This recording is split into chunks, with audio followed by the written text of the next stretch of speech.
حكايات موزي.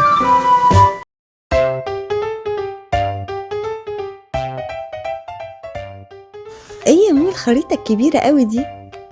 دي خريطة دول العالم كلها، بتفرج على كل دولة واعرف مكانها فين. والله برافو عليك يا مو، لازم الانسان يبقى عنده معرفة بكل حاجة. طب بمناسبة كلمة دول، كلمة دولة ما بتفكركيش بحاجة؟ لا ابدا، هتفكرني بايه؟ مش بتفكرك مثلا بحرف الدال اللي احنا خدناه امبارح في المدرسة؟ صحيح، ده ما حلتش الواجب بتاع امبارح، ما تيجي نحله سوا؟ انا حليته وممكن اساعدك.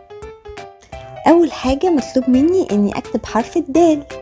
حرف الدال بيتكتب كده، وبيجي في اول الكلمة بالشكل ده، وفي نص الكلمة كده، وفي اخر الكلمة كده. تاني حاجة مطلوب منك انك تجيبي كلمات تبدأ بحرف الدال. عارفاهم ولا ساعدك؟ لا انا عارفاهم، انا مذاكرة كويس. حرف الدال بيجي في اول الكلمة زي دقيق، دقيق، دب، دب. وفي نص الكلمة زي حديد، حديد. مدرسة، مدرسة. دودة، دودة. وفي آخر الكلمة زي يد، يد. أسد، أسد. أسود، أسود.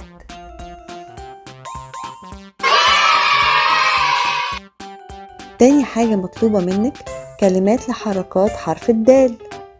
دا، دي، دو، دا، دي، دو.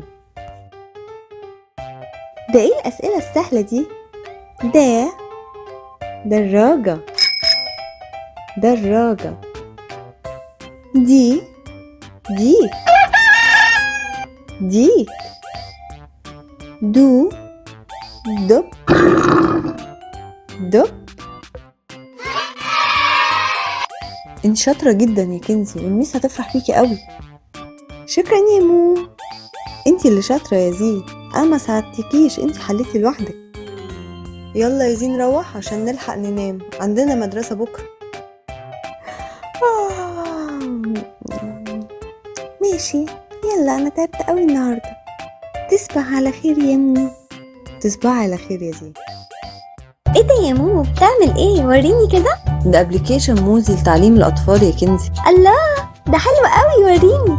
انت عارفة كمان في كلمات وحروف كتير قوي نقدر نتعلم منها اللغة العربية واللغة الإنجليزية. ومش بس كده، كمان في ألعاب وفي فيديوهات جميلة جدا ومسلية. وعشان يبقى عندك كل اللي هتعمليه، هتضغطي على اللينك اللي تحت الفيديو وهو هينزل على طول.